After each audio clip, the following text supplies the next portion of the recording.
మామ బయటికి రాడు, బామ్మారిది ఊర్లో లేడు. హరీష్ రావుకి దొరికిందే ఛాన్స్. ఎవరు నమ్ముతారని హరీష్ రావు మాటలు, ఈ శకుని మాటలు. భూముల మీద ఒకరోజు మాట్లాడిండు, ఇంకో రోజు రైతుల మీద ఆవేదనతో గురించి ఒకరోజు మాట్లాడుతున్నాడు. ఆయన మాట్లాడుతున్న తీరు చూస్తే ఏంటంటే తనకే అర్థం కాని స్థితి ఉన్నట్టు మనకు కనబడుతున్నది. వచ్చేసారి కాంగ్రెస్ పార్టీకి సింగిల్ డిజిట్ కూడా రాదు అని అంటున్నాడు. అసలు ఫస్ట్ నీ పార్టీ ఉంటుందా? నీ పార్టీ ఉంటుందా? ఆ పార్టీలో నువ్వు ఉంటున్నావో లేదో ఫస్ట్ నీవు తెలుసుకో. బీఆర్ఎస్ పని కథమని గత ఎన్నికలే చెప్పిన చరిత్ర. ఇంకా ఏదో పునుకులాడుతూ ఉన్నారు, ఏమైనా దొరుకుతాయేమో, ఇంకా ఏమైనా అవకాశం ఉంటుందేమని. ప్రజలు ఈరోజు మిమ్మల్ని తిప్పికొట్టినాక కూడా ఇంకా బుద్ధి రాకపోయే. ఈరోజు కేవలము అస్తిత్వం కొరకు పాకులాడే ప్రయత్నంలో భాగంగా మీరు చేస్తున్న పనులు చూస్తే నవ్వొస్తుంది. ఒకవైపేమో 100 రోజుల్లో పూర్తి చేస్తా అన్న గ్యారంటీ అమలు ఇంకా 900 రోజులు చేస్తా అన్నా కూడా ఇంకా చేస్తలేరు ఎందుకని. ఒక టెన్యూర్కి ఇచ్చిన గ్యారంటీలా లేకపోతే 100 రోజులకు ఇచ్చినాయి? 100 రోజులకు ఇచ్చి మొదలైనవి మీ కండ్లకు కనరావాయి.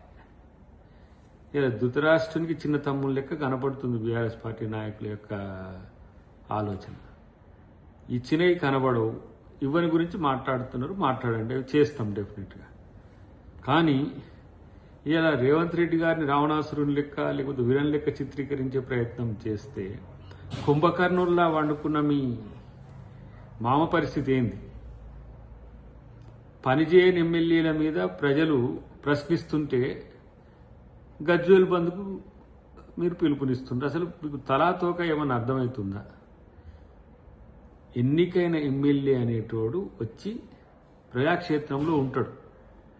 అటు ప్రతిపక్ష నాయకుడిగా రాకపోయా, ఇటు ఎమ్మెల్యేగా రాకపోయా. ఇవాళ ప్రజలు ఏం చేయాలి?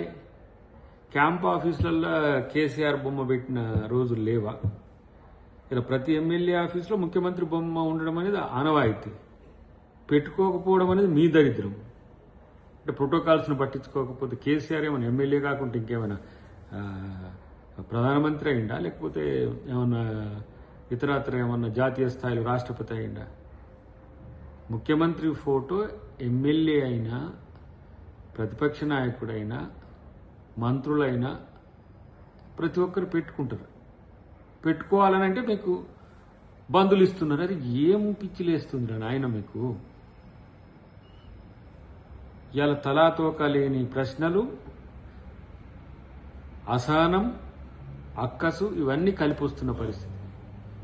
కాబట్టి భూములు తీసుకుంటే రైతుల సాగు భూములు తీసుకోకండి, ప్రభుత్వ భూములు తీసుకోండి, లేకపోతే ఇతరత్ర సాగు వీలు కానీ తీసుకుంటే సాగు వీలు కానీ తీసుకున్నా ఊరుస్తలేరు. సాగు అయ్యే దగ్గర అవసరం ఉన్నా కూడా అక్కడ తీసుకుందామన్న కంపెన్సేషన్ ఇద్దామన్నా కూడా మీకే ఫస్ట్ మీ పర్మిషన్ తీసుకొని భూములు తీసుకోవాల్సిన పరిస్థితి వస్తున్నది. ఈరోజు మూసీ వైపు భూములు తీసుకుంటామనంటే మూసీ కాడ ఉన్న వైపు ముందు రోజు పోయి ప్రజల్ని ఏదో ఒకటి అబద్ధాలు చాడీలు చెప్పి చేస్తుంటారు. ఇటు హైదరాబాద్ చుట్టుపక్కల ఉంటే ఎక్కడ ల్యాండ్ ఎక్విజిషన్ ఉంటే అక్కడికి పోవడం, రెచ్చగొట్టడం, దాడులకే ప్రేరేపిస్తుంది. ఇలాంటి ప్రతిపక్షం తెలంగాణకు ఉండడం అనేది ఒక రకమైన దురదృష్టమే. అందుకనే బీఆర్ఎస్ పార్టీ తెలంగాణకు అవసరమా అని చెప్పి ఇలా ప్రజలు ఆలోచిస్తున్నారు. అవసరమే లేదనేది మేము అనుకుంటున్నాం. ఎందుకంటే పని చేయలేదు, చేసేవాడిని చేయనీయట్లేరు.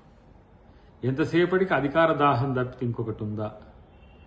ఈ అధికార దాహంలో కూడా 3 ముక్కలాట. మళ్ళా పంచాయతీ కేసీఆర్ వస్తాడో రాడో తెలియదు, కానీ ఇప్పుడు నీకు అధికారం కావాలన్నా, మీ బామ్మార్దికి అధికారం కావాలన్నా, అటువైపు కవితమ్మకు వద్దని చెప్తే ఆమె పోయి ఇంకో పార్టీ పెట్టుకొని, అబ్బా ఈ తెలంగాణకు మీరు పార్టీలు పెట్టుకున్నా మీరే, ఒక పార్టీలో ఉన్న మీరే, ఏంది దరిద్రం? కనీసం పరిపాలన కొనసాగనీయరు, మంచి చేస్తే మంచి అనరు, నిరంతరం చెడును ప్రచారం చేసే మీరు తెలంగాణకు అవసరం లేదన్న నా యొక్క భావన. కాబట్టి హరీష్ రావు ఎంతసేపు పాకులాడినా నీకు పవర్ వచ్చేది లేదనే విషయం తెలుసుకుంటే మంచిది. డెఫినెట్గా రేవంత్ రెడ్డి గారి రాజ్యం రామరాజ్యమే. పేదోడు సంతోషంగా ఉన్నాడు. మీలాగా అక్రమ అరెస్టులు చేసి జైళ్ళలో పెట్టిన చరిత్ర కాదు. మీ గడిలను బద్దలు కొట్టే కదా ఇలా రేవంత్ రెడ్డి గారు అధికారంలోకి వచ్చింది.